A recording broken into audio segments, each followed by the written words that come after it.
আমি আর সময় দিতে পারছি না। আমি এখানে জয়দেব বাবুর কাছে যাবো। জয়দেব বাবু, আপনার 1 মিনিট সময় শুরু হচ্ছে এখন আনইন্টারাপ্টেড। আমি সমাধানটা জানতে চাইছি প্লিজ জয়দেব বাবু। আপনি যে সমাধানটা জানতে চাইছেন সেই সমাধানটা হচ্ছে এক কথায়, অমিত শাহের বন্ধু তুমি গদি ছাড়ো, ইলেকশন কমিশনে তালা চাবি মারো। কারণ ইলেকশন কমিশন যদি অমিত শাহের বন্ধু দ্বারা পরিচালিত হয়, অমিত শাহের অঙ্গুলি হিলনে, তাহলে ভারতবর্ষের গণতন্ত্রের ক্ষেত্রে সেটা হচ্ছে বিপজ্জনক, ভয়ঙ্কর। ভারতের গণতন্ত্র ভুলণ্ঠিত হবে।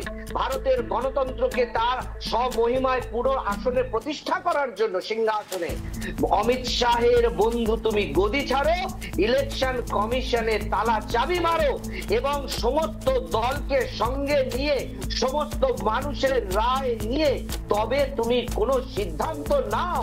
তুগলকি সিদ্ধান্ত নিয়ে নিজের ইচ্ছা মতন ইলেকশন কমিশনটা চালানো যায় না, কারণ ওটা কারোর বাপের সম্পত্তি নয়, ওটা ভারতের, ভারতবাসীর সম্পত্তি। ভারতবাসী যেমন চাইবে তেমন তোমায় চালাতে হবে। তুমি স্বেচ্ছাচারিতা করো না এবং নির্বাচনের নামে, ইলেকশন কমিশনের নামে তুমি বিজেপির কাঠপুতুল হয়ে যেও না। আজকের দিনে ইলেকশন কমিশন কাঠপুতুল, তোতা পাখি হয়ে গেছে ওই বিজেপির কাছে। আমি জয়দেব বাবুর কাছে যাবো। আমি বুঝতে পেরেছি জয়দেব বাবু। তাদের তো জন্ম তারিখ আছে এখানটায়, কি বলছে, তাদের তো সবই জন্ম তারিখ আছে। এই মুহূর্তে আমাদের সঙ্গে জুড়ে গেছে মাননীয় সুস্মিতা বিশ্বাস, কংগ্রেস মুখপাত্র। আমাদের সঙ্গে রয়েছে মাননীয় সুকান্ত ঘোষ, রাজনৈতিক বিশ্লেষক। আপনাদের দুজনকেই স্বাগত রাইপি বাংলা শব্দ কাটাকাটি অনুষ্ঠানে। আমি জয়দেব বাবুর কাছে ব্যাক করবো। জয়দেব বাবু বলুন। এখানে কংগ্রেস বিজেপির আকচাকচি আমরা শুনতে চাই না। আমার কয়েকটা বেসিক প্রশ্ন আছে পলিটিক্যাল অ্যানালিস্ট হিসেবে। 1987 সালটাই কেন? 1987 সালটাই কেন? 1983, 84, 1990 হলো না কেন?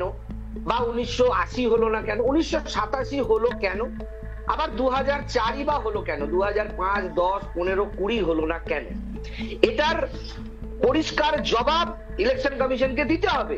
তার কারণ হচ্ছে ইলেকশন কমিশনটা তো কারোর বপতি নয়, কারোর বাপের সম্পত্তি নয়। অতএব ইলেকশন কমিশন 1987 কেন করেছে তার ব্যাখ্যাটা তো আমাদের জানা দরকার, যে ওটা 1980 হলো না কেন বা 2010 হলো না কেন, প্রথমত। দ্বিতীয় কথা, ইলেকশন কমিশনটা কি শুধু অমিত শাহের বন্ধুর সম্পত্তি, নাকি ভারতবর্ষের 130 কোটি মানুষ এবং তাদের যারা জনপ্রতিনিধি অর্থাৎ বিরোধী সমস্ত দলের সম্পত্তি? মানে সম্পত্তি মানে তাদের সকলে। অর্থাৎ আজকে এই ডিসিশনটা নেবার আগে ইলেকশন কমিশন সর্বদলীয় বৈঠক করেছিল, সর্বদলীয় বৈঠক করে সিদ্ধান্ত নিয়েছিল। যার ইচ্ছা তাই তো করা যায় না। তো সুপ্রিম কোর্ট নয় যে আমি রায় দেবো। তুমি একটা নির্বাচন প্রক্রিয়া করবে বলে যেমন ইচ্ছা তেমন করবে। কাল থেকে বলবে যে আমি এত 18 আমার শুধু আমার একটা ছোট কনফিউশন আছে, একটা ছোট কনফিউশন আছে দর্শকদের উদ্দেশ্যে। আমার এই প্রশ্ন শুধুমাত্র জয়দেব বাবুর কাছে থাকবে। আমার এই বিষয়ে জানা নেই, আমি সেই জন্যই আপনার কাছ থেকে জানতে চাইবো। তা হলো, নির্বাচন কমিশনের কি সত্যি এরকম কোনো বিষয় রয়েছে যে তারা কোনো নিয়ম পরিবর্তন করলে বা বিজ্ঞপ্তি করলে যে কোনো সর্বদলীয় বৈঠক করে তারপর সেই নিয়ম পরিবর্তন করতে হয়, এরকম কোনো নিয়ম রয়েছে? ভারতবর্ষের আজ পর্যন্ত ইতিহাসে এরম চুপি বা চুপি সারে ইলেকশন কমিশন কখনো কোনো সিদ্ধান্ত নেয়নি। পর্যন্ত সবকিছুর একটা বিজ্ঞপ্তি তো জারি করেছেন। এখানে আমি একটা জিনিস বুঝতে পারছি না, তাহলে বিজ্ঞপ্তি জারি না কোনটা গোপন? আমি বুঝতে পেরেছি। আমি শুধু কনফিউশনটা ক্লিয়ার করতে চাইছি। বিজ্ঞপ্তি জারি করা আর চুপি করার মধ্যে কি পার্থক্য রয়েছে? তো আমি বলছি বিজ্ঞপ্তি জারি করা হয়েছে, আমি আসছি। আপনি বলি না, আপনার প্রশ্ন বুঝে গেছি। বিজ্ঞপ্তি জারি করা মানে হচ্ছে আমি বলে দিলুম এবার তোমরা করো।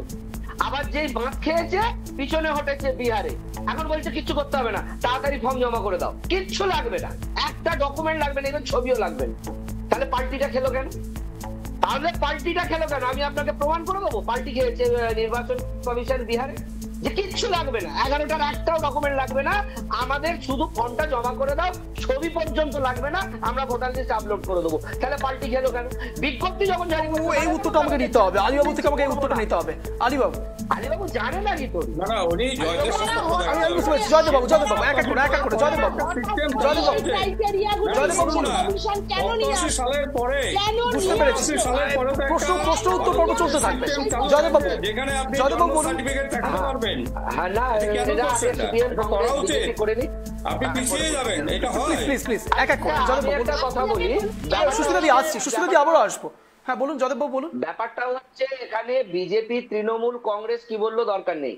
Association of Democratic reforms, ADR, একটি গণতান্ত্রিক সংরক্ষণ বা গণতান্ত্রিক প্রক্রিয়াকে উজ্জীবিত করার সংগঠন। তারা যদি বুঝতো এখানে কোনো অভিসন্ধি নেই, ইলেকশন কমিশনের স্বচ্ছ ভাবমূর্তি বা স্বচ্ছতার সাথে কাজ করছে, তাহলে এডিআর এর মতন একটি সংস্থা তারাও কেন সুপ্রিম কোর্টে দৌড়লো? কংগ্রেস নয় গেছে, ঠিক আছে, বিজেপির বিরুদ্ধে গেছে, তৃণমূল গেছে, মহুয়া মৈত্র গেছে, সব বাদ দিলাম, এডিআর কেন গেছে? নাকি আজকাল বিজেপি এডিআর কেও মানে না? এডিআর হচ্ছে একটা এমন সংগঠন যে আজকে ভারতবর্ষের বুকে গণতন্ত্র বেঁচে থাকুক এবং গণতন্ত্র হৃষ্টপুষ্ট তার জন্য নিঃস্বার্থভাবে লড়াই করছে, এবং নিঃস্বার্থভাবে শুধু নয়, জীবনপণ লড়াই করছে, বারবার ভারতের গণতন্ত্রকে সুরক্ষিত করেছে, সেই এডিআর পর্যন্ত দৌড়লো। তাহলে কি ইলেকশন কমিশন বলবে বাকি সবাই মূর্খ, একমাত্র অমিত শাহের বন্ধু আর ইলেকশন কমিশন হচ্ছে মানে চতুর, বা তারাই ভারতবর্ষকে রক্ষা করতে চায়? আর যদি আমি কমিটমেন্ট করে দিয়েছি আমাকে ফর্ম ফিল আপ করতে গেলে ডকুমেন্ট দিতে হবে, তা দিতেই হবে, আজকে পাল্টি খাচ্ছি। আসল কথা হচ্ছে মমতা বন্দ্যোপাধ্যায় বলেছে বিহার তো বাহানা, আসলি তো বেঙ্গল কো ঝুকানা। বেঙ্গলে এসে এর হাতটা পড়বে। মমতা বন্দ্যোপাধ্যায় কথা বলছেন, মমতা বন্দ্যোপাধ্যায়ের ওখানে বিষয় নাই বিহারে। কারণ মমতা বন্দ্যোপাধ্যায় বলেছে যে বিহারে তো ওদেরই দল, ওরাই সেটিং মেটিং করে ব্যাপারটাকে গুছিয়ে নেবে, কিন্তু এরপরে আসবে এই ঝড়টা বাংলায়, তখন কিন্তু আর বিশেষ বিজ্ঞপ্তি ফ্রন্ট পেজে অ্যাডভার্টাইজমেন্ট আসবে না, যেটা বিহারে এসছে। বিহারে যেরকম এখন লাগু করে দিয়েছে যে আর দিতে হবে না, ছেড়ে দাও, ছবি দিয়ে আর ফর্মগুলো জমা দিয়ে দাও, নথি লাগবে না। বাংলায় এসে কিন্তু এটা করবে না, বাংলায় এসে বলবে লাগবে লাগবে লাগবে, নইলে নাম কাটবো কাটবো কাটবো। কারণ বাংলাটাই হচ্ছে এদের আসল লক্ষ্য, এরা বাংলাকে জয় করার জন্য এই চক্রান্তটা শুরু করেছে। অজুহাত হিসেবে বলবে আমরা তো বিহারেও শুরু করেছিলাম, আমরা বিহার থেকে করতে করতে বেঙ্গলে এসেছি, এটা তো কন্টিনিউয়াস প্রসেস। আলিবাবু যেভাবে বলছে, জয়দেব বাবুর কাছে যাবো। জয়দেব বাবু আপনার 1 মিনিট সময় শুরু হচ্ছে এখন, বলুন।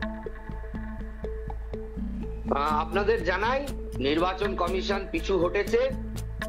আজকে বিহারের সমস্ত প্রথম সারির সংবাদপত্রে বিজ্ঞাপন দিয়ে জানিয়ে দিয়েছে, কাউকে আর এখনো অফিশিয়াল জানানো হয়, প্রমাণপত্র জানিয়ে দিয়েছে, বিজ্ঞাপন দিয়ে দিয়েছে, নিউজ পেপারে সমস্ত বিজ্ঞাপন জারি হয়ে গেছে যে আর কাউকে 11টা যদি তাদের প্রমাণপত্র নাও থাকে, শুধুমাত্র যে ফর্মটা তারা নিয়েছে সেখানে যদি ছবিও না থাকে, শুধু সেখানে নিজের নামটুকু, বাবার নামটুকু লিখে বিএলও কে দিয়ে দিতে, বিএলও তার ভিত্তিতে আপলোড করে তার ভোটার লিস্ট তৈরি করবে। কিন্তু সেখানে বিজ্ঞাপন যেটা দিয়েছে নির্বাচন কমিশন, সেখানে কিন্তু দুটো প্যাঁতারা করেছে যে আপনি যদি ডকুমেন্ট না দেন সেক্ষেত্রে আপনার নামটা আপলোড করতে বিএলওর অসুবিধা হতে পারে, বা বিএলও সেখানে স্থানীয় যারা জনপ্রতিনিধি তাদের থেকে ভেরিফাই করে আপনার নামটা তুলবে।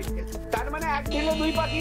যখন দেখলো যে আমরা নাম তুলতে গিয়ে বাধার মুখোমুখি পড়ছি চক্রান্ত করতে গিয়ে, তখন এমন একটা পয়েন্টরা করেছে যে সেক্ষেত্রেও দেখে দেখে বিরোধীদের ভোট কেটে দেবে। আমি আলিবাবুর কাছে যাবো। আলিবাবু, আমার প্রশ্ন ছিল বিরোধীরা ভয় পাচ্ছে ভোট হারানোর, ভুয়ো ভোটারই তাদের ভরসা। জয়দেববাবু বলছেন যদিও বা এখনই ইতিমধ্যেই বিজ্ঞপ্তি জারি হয়ে গেছে, কিন্তু আমাদের কাছে এখনো অফিসিয়ালি কিছু আসেনি।